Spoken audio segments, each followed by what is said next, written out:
Hello and welcome to the exclusive drum tutorial. I'm going to give you guys some insider tips and tricks to improve your drum production arsenal. We're going to go over drum tuning, transposing, automating, digital effects processing, send and returns, and groove pools. So before we get started, I'm going to go ahead and play the loop we'll be working with.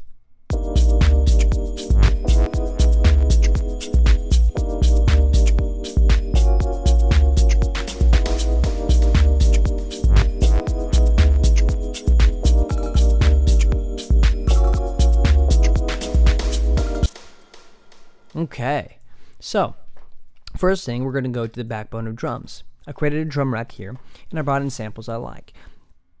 Very important is drum selection. This is one of the most important things. So once you select some drums, bring in a bunch here so you can swap in some stuff in and out. Okay, so we're going to actually reconstruct this so you can see how the process is done. We're going to create a 4x4 with a kick on every beat and the snare or clap on the 2 and 4. Now it's also cool to do something like this. Stack and layer your claps, but do that later in the track, like for a drop or something for emphasis. Have some close hi-hats or off percussion on the offbeat, and put that something like that. So far we got this. Okay, kind of gets monotonous and boring after 2 or 3 minutes of it. So how we could really spice this up is by automating the transpose of each drum tune. So we go in here and we go to transpose, right click, show automation. Takes us to the screen. So let's have for the second kick go up a semitone and the fourth go down a semitone. Let's have the snare, let's have the second snare go up 2 semitones. And for the off percussion, let's have it, the second one go up a little bit and the fourth one go down a little bit. And then we get this. So it's almost like there's a melody in the drums. It's a really cool feature. Next thing to note is keep your kicks mono. Bring in utility, bring the width down 0. There's also, you can do this little feedback simple delay trick as a revving of the kick. And what that is you have a simple delay, which we'll go into a lot of. Left at 1, right at 5, feedback all the way up. Next is the groove pool.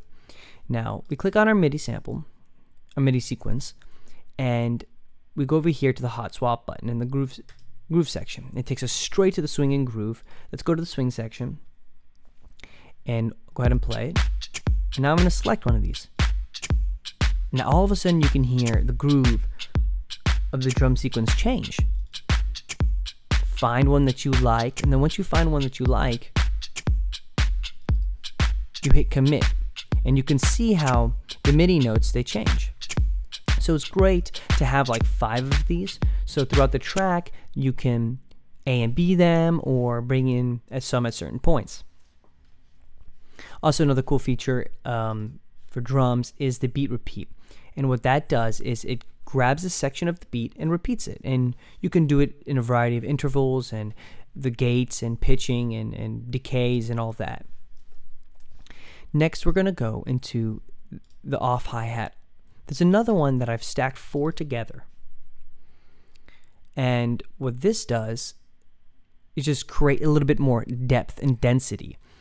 Really important to know prioritization of your sounds.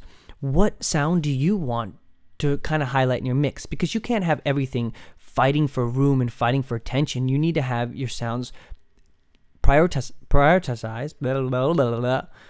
and have it in each order what you think is the most important. So the real magic is also in the simple delay. I'll show you. All right, you see how it's really imaged and then it's centered. And what this is a simple delay. This setting's right here when you have the left at 1 millisecond, or you could do the right and then the other one at 35 millisecond with the wet all the way up and the feedback up a little bit. This will create stereo imaging. Now I love using these on basses, it pads, and a lot of that. Great way to get stereo imaging, and then you can automate it on and off for a little bit more added effect. You also have the shaker. Let's go to the shaker. I'll play it with it.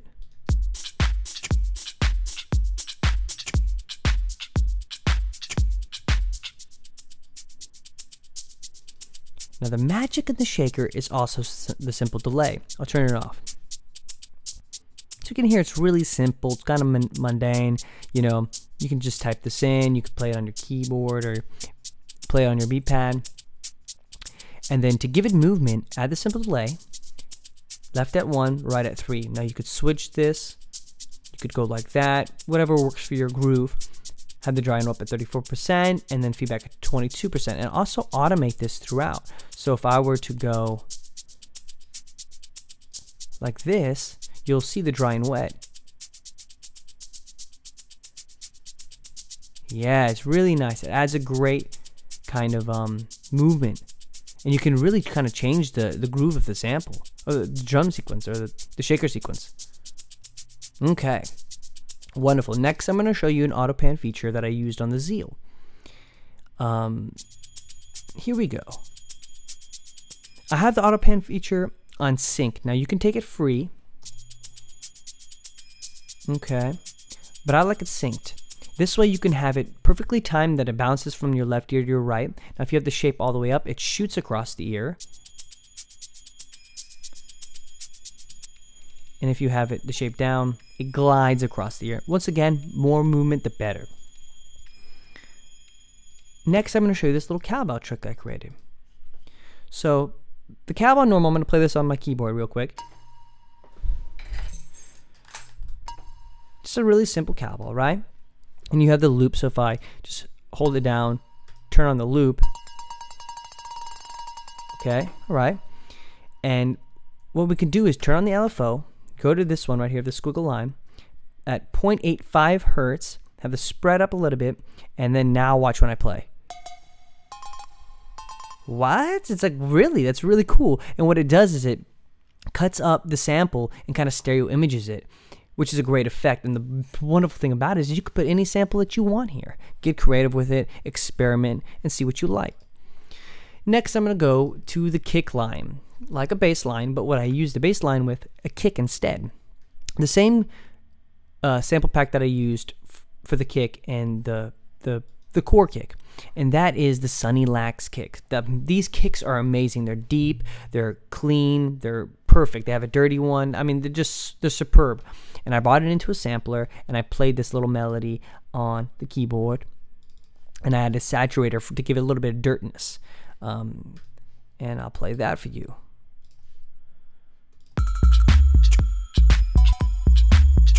Without the saturator? With it. Yeah, and you know, fine tune all these to have a nice mix. I also did a reverse right here. I took the same kick and I put it at the end of the bar. Reverses work great. Reverse rides, reverse snares, reverse hi-hats, whatever you like, and get creative with it and put them wherever you like. The next is delaying. I love having percussion on channels that just delay. It adds wonderful little background ambiance for the track. This sound right here. Oh, whoa.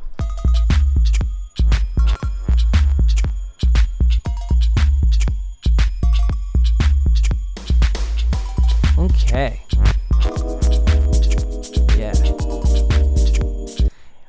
The order matters here. I have the simple filter and the large space. Now if I move this around, that means the sample is triggered and it's reverbed. Then after it's reverbed, the reverb sampled is then delayed. Now if I go back with this, I have it, the sample's triggered, it's delayed, and then is reverbed. So your order matters. You know, move things around until you get like that one sound you're looking for. And the last thing I want to go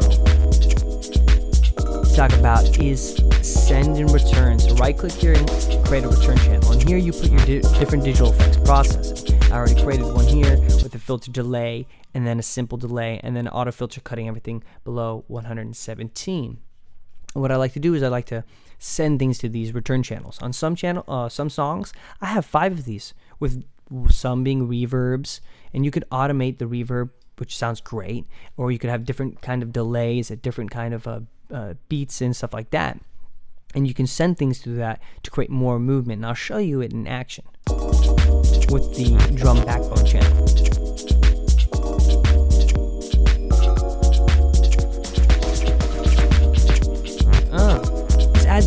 moving. Use it really sparse and at the right moments.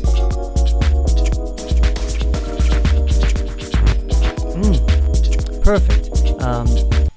That's all I have for you. Enjoy.